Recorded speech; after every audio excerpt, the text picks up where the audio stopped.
Hey guys, hope you're having a great day today. Just thought I'd take a little walk out here today, a little walk and talk. Take a look at all the snow that came down last night.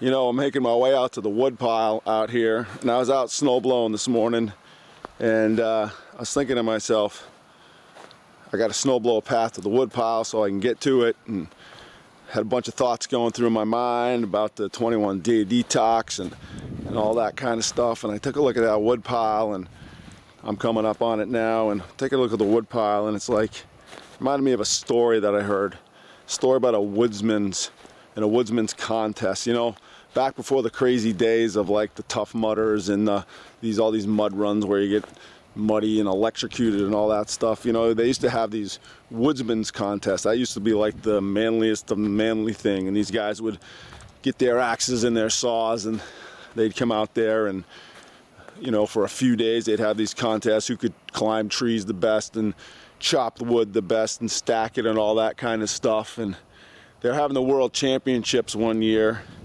and they had the woodsmen from all over the world were doing their thing, and they'd given away some of the prizes. But at the end of the woodsman's contest every single year, they would have this grand championship, and it would be a 15-hour contest of who could chop and split the most wood in 15 hours.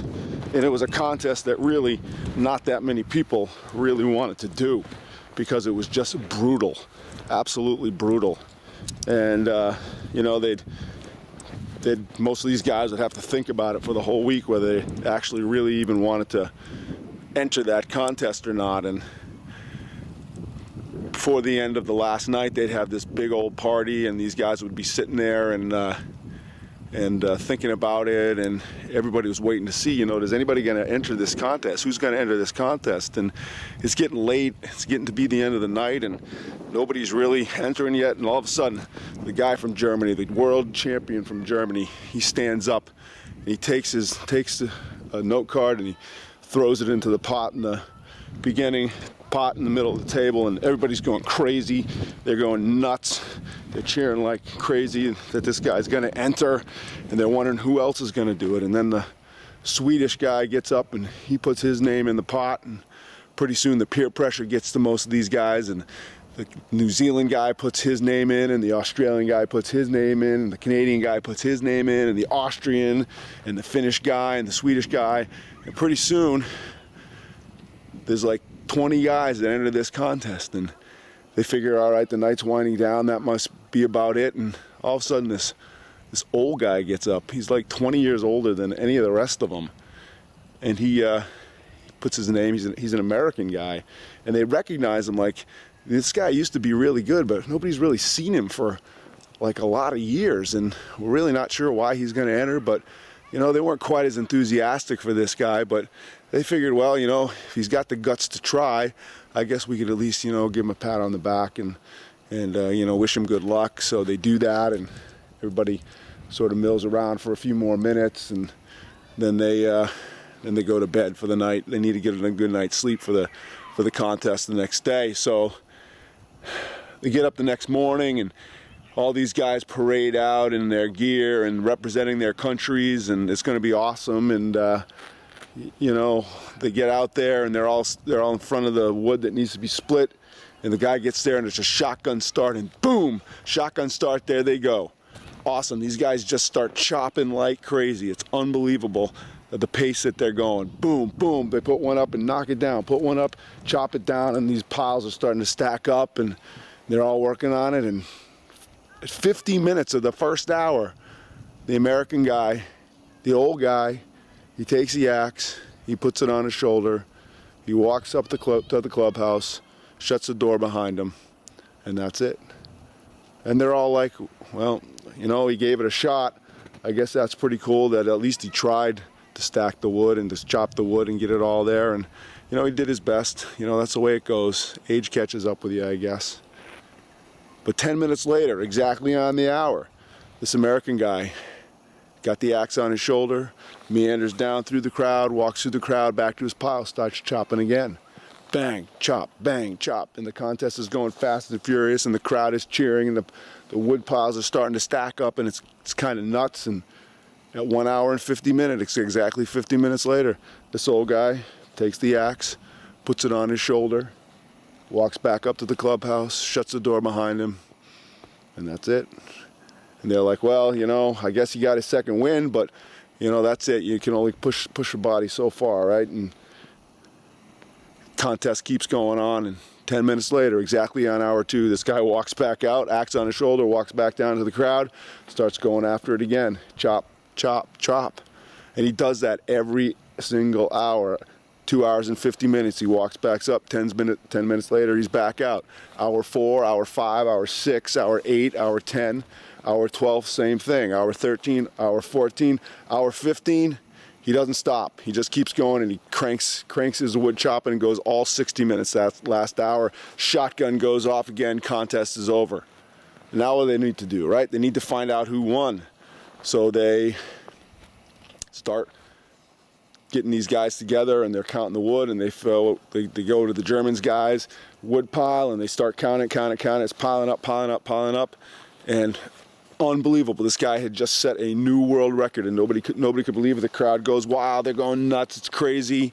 And they keep counting, and the Swedish guy, they count his, and the Austrian guy, they get to the New Zealand guy. He cut even more than the German guy. The record just keeps falling. It just keeps falling. And they get to the Canadian guy. The Canadian guy cuts more than anybody.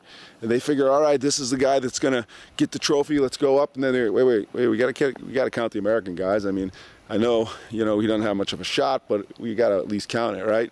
So they count it, and they start piling it, and they keep piling, and they keep piling. It keeps piling. And pretty soon they realize this guy cut twice as much wood as anybody else in the contest. It was unbelievable. This old guy cut twice as much. They said that can't be right. That just can't be right.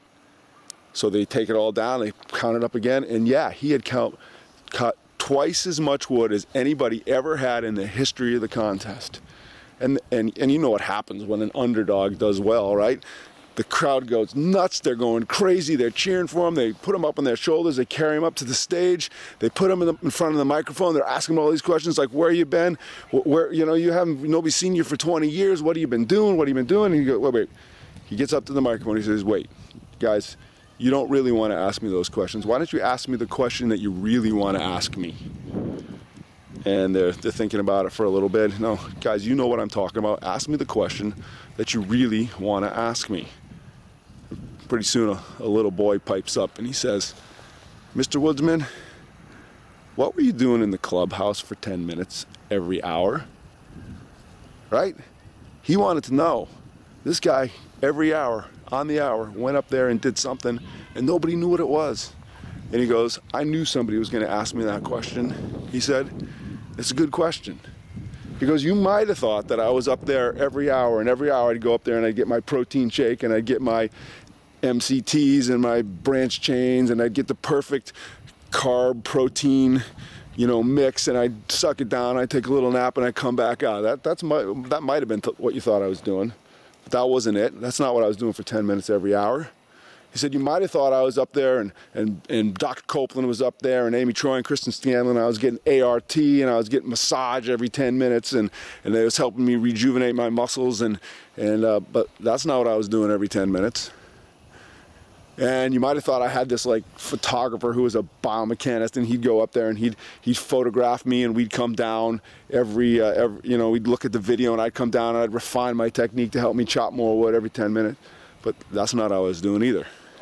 And you might have thought I was up there, and Coach Dean was up there yelling in my ear and ticking me off and getting me all pumped up to come down here every 10 minutes and chop more wood, but that's not what I was doing either.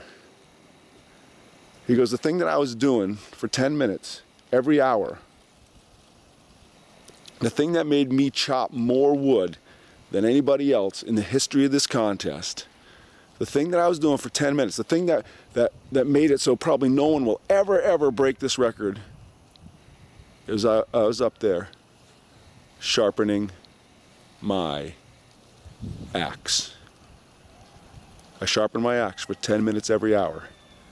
Didn't have to do it for 50 minutes, didn't have to do it for 30 minutes, but just took a little time every hour and sharpen that axe, knowing that if I sharpened my axe, if I made that axe just a little bit better, I could chop more wood than anybody else.